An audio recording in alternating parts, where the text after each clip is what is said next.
अस्सलाम वालेकुम। सदका देने का आसान और सही तरीक़ा ये है कि हम अगर किसी को सदका दे रहे हैं या किसी चीज़ के लिए सदका दे रहे हैं तो हमारे दिल में क्या नीयत है अल्लाह पाक उस पर सादिर फरमा देते हैं। यानी ज़रूरी नहीं कि हम अगर किसी को पैसे सदका दे रहे हैं तो जिस इंसान के नाम का सदका दे रहे हैं उस इंसान के सर पर से 5 बार या 7 बार उसको घुमाना ज़रूरी है। ऐसा कोई भी शरीयत से साबित नहीं है और ऐसा करना ज़रूरी नहीं है। बस हम जिस नीयत से भी सदका दे रहे हैं सिंपली बस दे दें, अल्लाह पाक उसे कबूल फरमा लेते हैं। मिसाल के तौर पर घर में कोई बीमार है और वो बीमारी से शिफा हासिल हो जाए, इस नीयत से अगर हम सदका दे रहे हैं तो कुछ भी सदका दे सकते हैं। जैसे कपड़ा है, पैसा है या खाने की कोई चीज़ है या कोई भी ऐसी चीज़ जो किसी ज़रूरतमंद के ज़रूरत को पूरी कर दे, ऐसा सदका दे सकते हैं। सदका देने के बहुत से तरीक़े मशहूर हैं, बहुत से तरीक़े राइज हैं।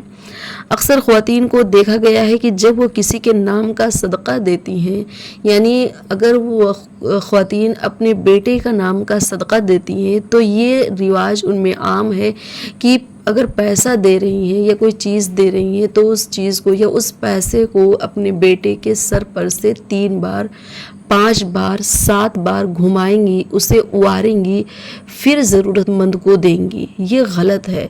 शरीयत से इसका कोई लेना देना नहीं है, शरीयत से ये साबित नहीं है। इसी तरह एक रिवाज और आम है कि अगर कोई शख्स बकरा सदका देना चाहता है तो लोगों में ये रिवाज आम है कि अगर बकरा सदका देना है तो पहले उसे अपने घर लाकर बांधिए, कुछ खिलाइए पिलाइए, कुछ टाइम स्पेंड कीजिए, फिर उसे सदका दीजिए। ये भी गलत है। ऐसा भी शरीयत से कोई साबित नहीं है, कुछ भी ऐसा शरीयत से साबित नहीं है। ऐसा करना गलत है। अगर हम सदका देना चाहते हैं तो हम ऐसे बकरा ख़रीद कर सदका दे सकते हैं या फिर किसी ज़रूरतमंद को या मदरसे में या कहीं भी जहाँ मतलब सदका देने की ज़रूरत हमें महसूस हो रही वहाँ हम पैसा दे दें। या किसी मदरसे में अगर बकरा सदका देना चाहते हैं तो हमें बकरा नहीं मिल रहा है तो हम पैसा दे दें और उनसे बोल दें कि हमारी तरफ से बकरा लेकर सदका कर दीजिएगा, बच्चों को गोश्त खिला दीजिएगा, तो ये भी सदका मान लिया जाएगा। ज़रूरी नहीं कि हम ख़रीद करके उन्हें बकरा दें तभी हमारा बकरे का सदका माना जाएगा। हम पैसा भी दे देंगे तब भी हमारा सदका मान लिया जाएगा। हमारे दिल में तो है ना, हम जानते हैं कि हम किस नीयत से ये पैसा या ये चीज़ सदका दे रहे हैं, बस ये काफ़ी है।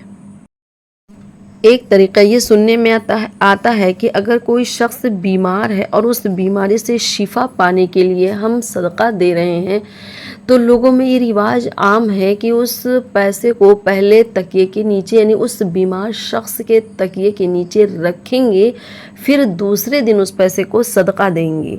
ऐसा गलत है। ऐसी फालतू चीज़ों का हमारी शरीयत से कोई लेना देना नहीं है। देखिए, अल्लाह पाक दिलों के हाल को जानता है, हमारे दिल में क्या चल रहा है, हम किस नीयत से वो पैसा दे रहे हैं, किस नीयत से हम किसी गरीब को खाना खिला रहे हैं या किस नीयत से हम किसी को कपड़ा पहना रहे हैं या किस नीयत से हम किसी ज़रूरतमंद की ज़रूरत को पूरी कर रहे हैं। अल्लाह पाक उसे जानते हैं और वो उस नीयत पर अपना फ़ैसला फरमा देते हैं। मिसाल के तौर पर हमारे घर में कोई बीमार हो गया है तो उसके ऊपर से पैसे को घुमाना या उसके तकिए के नीचे पैसे को रखना और दूसरे दिन उसको सदका देना, उसकी कोई ज़रूरत नहीं है। आप ऐसे ही बिना ये ताम झाम किए भी सदका दे सकते हैं और सदका मान लिया जाएगा। इस तरह की बातों का हमारे इस्लाम में कोई लेना देना नहीं है, दूर दूर तक उसका कोई वास्ता नहीं है। ये गलत है। गलत फहमी दूर करिए, इस्लाम को सीखिए, इस्लाम के मसाइल को जानने की कोशिश कीजिए।